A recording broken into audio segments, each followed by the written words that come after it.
Hello and welcome to Time Out, part of the Mindful and Me series. My name's Mo Parker, and today we're going to take a look at how we relax, the art of relaxation. We're going to look at how we unwind and different ways of actually unwinding and how stress affects our body. So, before we start, just pop those mobile phones away, unless, of course, you're using it to listen, but let's take some deep breaths in through the nose and out through the mouth. And make sure that we're sitting comfortably in our chairs. And then just start by thinking about how we do actually relax. What do you do? Do you have a glass of wine? Do you go do some exercise? Do you go for a walk? Maybe you watch the telly or just sit back in a bath. Loads and loads of different ways for us to relax, but do they really work? So if we think about it, despite all of the technical advancements and material things and activities available to us, as modern life is really stressful, and especially this last 12, 14 months. I mean, everybody experiences tension and anxiety at some time. But for a lot of people, it's almost a way of life. It's just is the norm for them. They can't untangle themselves. And there's loads of different causes of it. If you think about the pace of modern life, not so much at the moment, because of course everything's in lockdown, but generally we're always on the move. We're always on deadlines. We're always trying to meet some deadline or goal, often imposed by other people, but just as often, I suppose, imposed by ourselves. The lack of balance between activity and rest. And I think that's quite relevant at the moment, the pressures of work. If you've been working at home, it's very difficult to separate that work and home line. Quite often we cross over. I know I do as a business owner. I will often work. Well, it's Saturday today and I'm working because this is a great time for me to do this.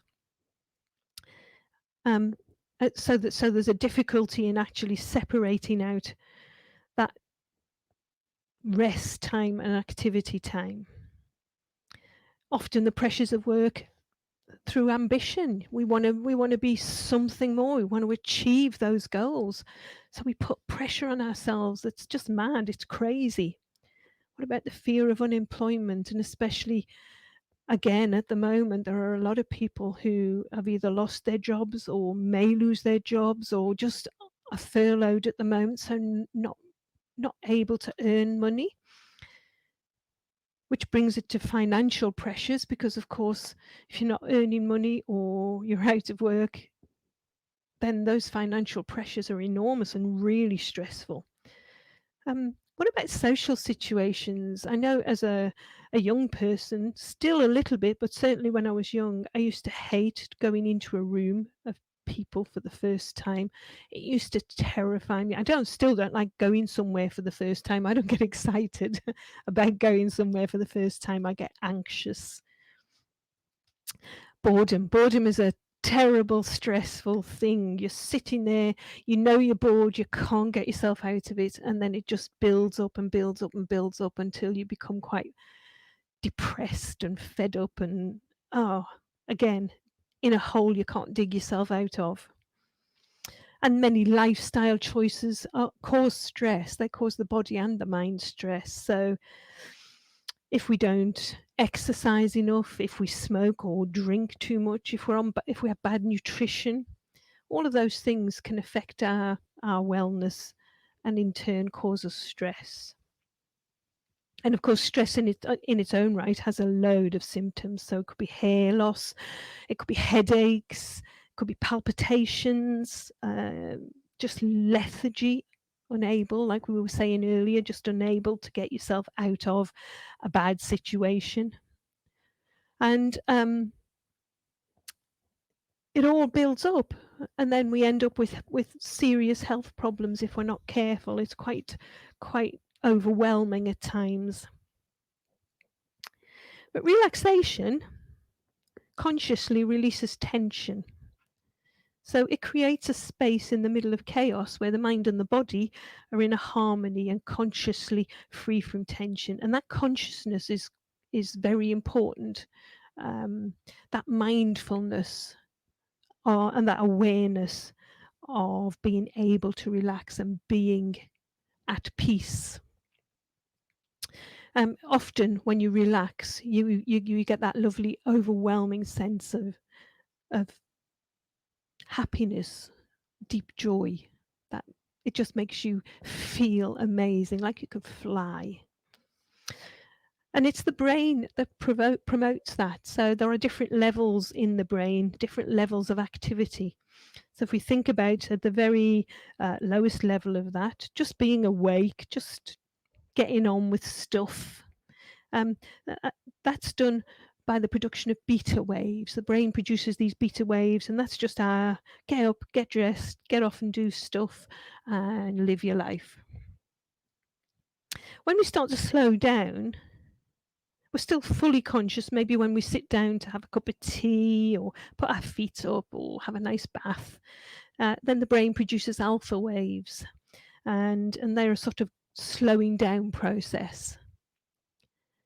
When we take that a step further and begin to focus and concentrate on a deep relaxation, then that's the brain producing theta waves. It's exciting, this, isn't it? And then that final shutdown of cognitive activity. Could do with a few more beta waves, I think.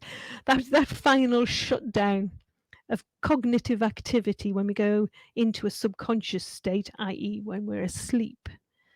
That is our delta waves taking over on in the brain. So we have that lovely slumber.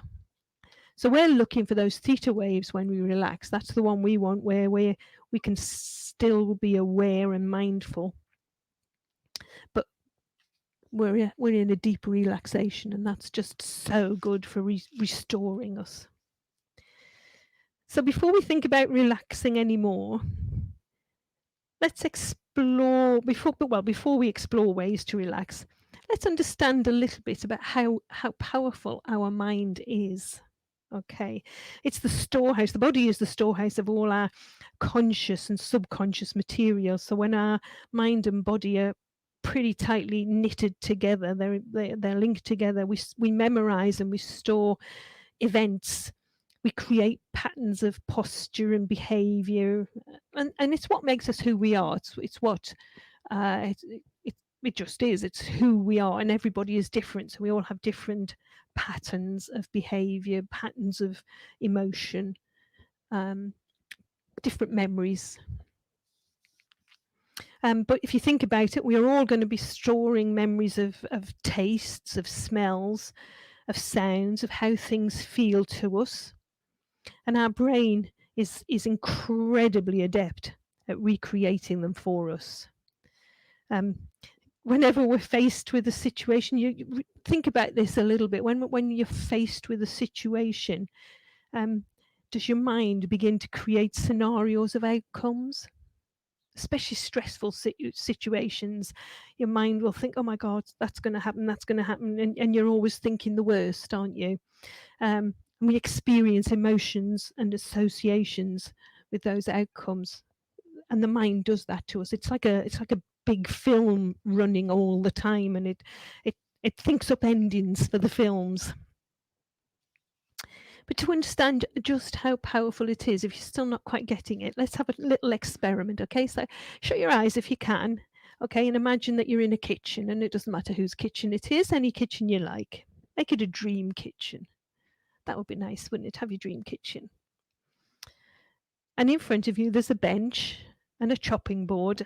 And on the chopping board, there's a big lemon and a sharp knife. So pick the lemon up and just feel it, feel the texture of it. Is it rough? Is it one of those waxy lemons? Just have a little turn of it in your hands and then lift it up to your nose and smell it. Can you smell the lemon? What does it smell of? Is it bitter? Is it slightly sweet?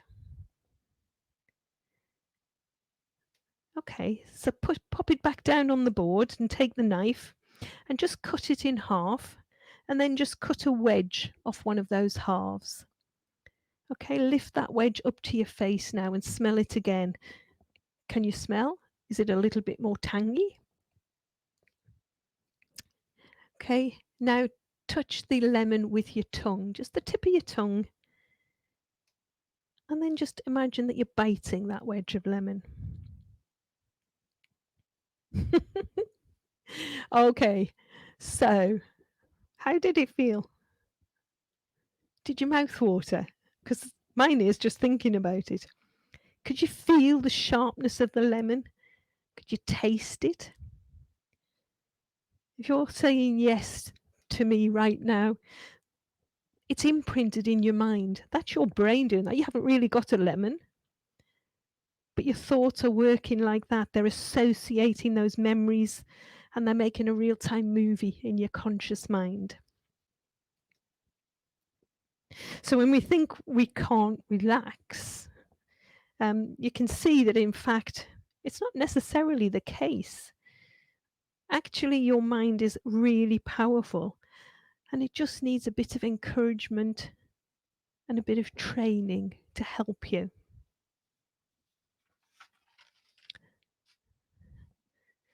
So go on then, how can we relax? Well, we could do exercise.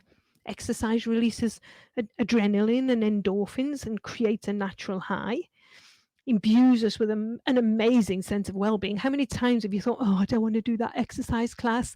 And we've done it and we feel great at the end of it.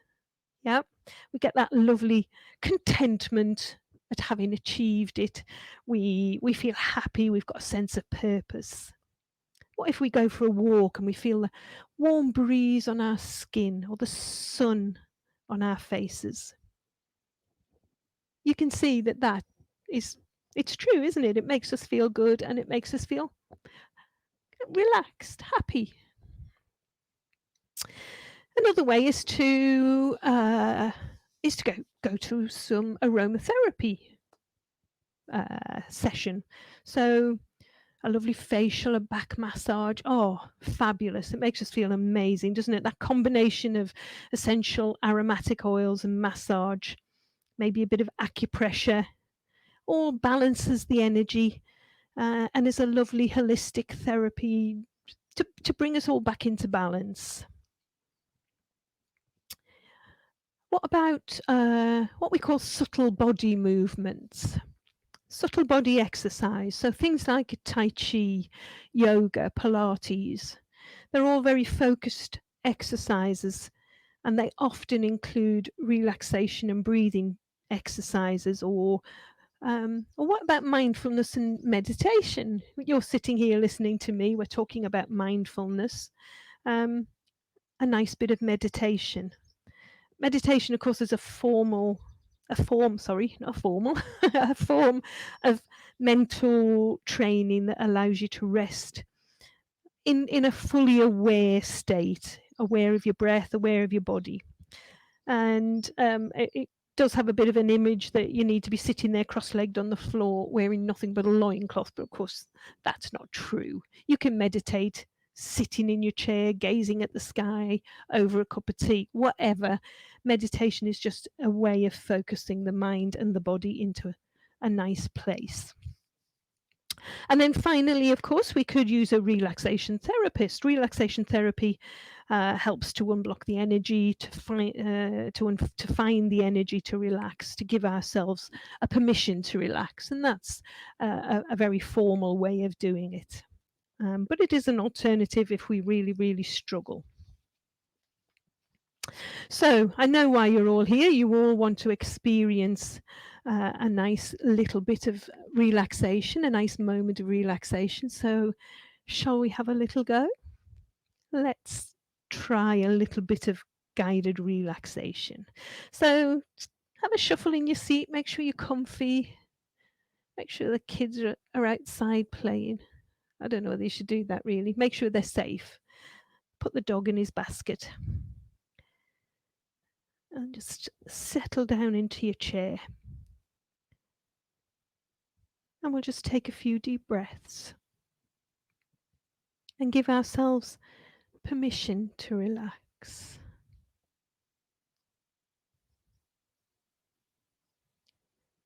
And each time that we breathe out, try and consciously release tension. Let the shoulders relax. And as you breathe, just begin to notice how it feels to relax. Be aware of the sense of peacefulness, enjoy it, but also be aware of any areas of tension.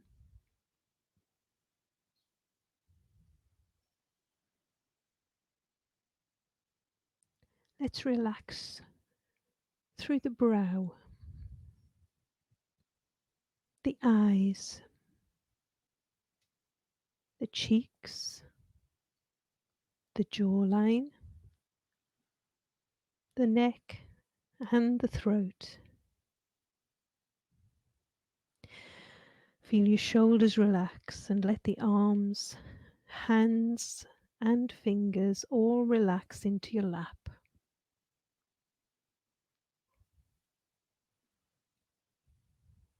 Let the spine and the lower back relax into the chair, and let your tummy relax.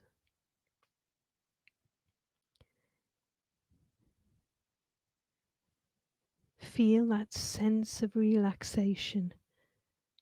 Slide down the legs into your feet and your toes and let them all relax.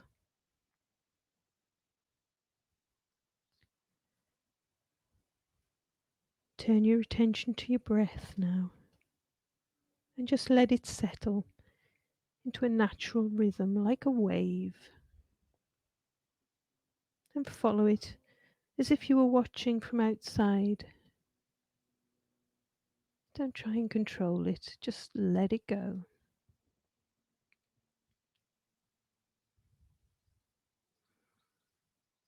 Think about the in-breath, cool and energizing.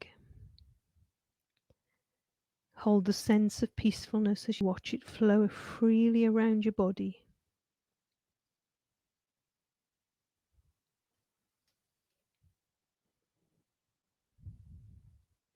Gradually, let that in-breath, that cool energy, lift the heaviness and restore energy to your body.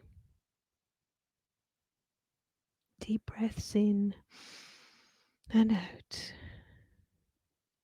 Imagine the light, the peacefulness,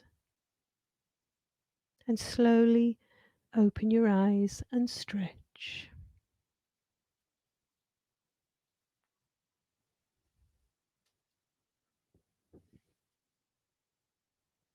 How does it feel? I hope you feel amazing. And of course, I hope you have an absolutely fabulous day. And I hope that you'll join me again very soon for another Time Out podcast as part of the Mindful and Me series. If you enjoyed it, why not join me on our Facebook page at Deville Studio or via the website www.devillespilates.com, or you can message me on Facebook, WhatsApp, or email. Go moparker1@yahoo.co.uk. I hope to see you again soon. Have a great time and thank you very much for joining me. Bye now.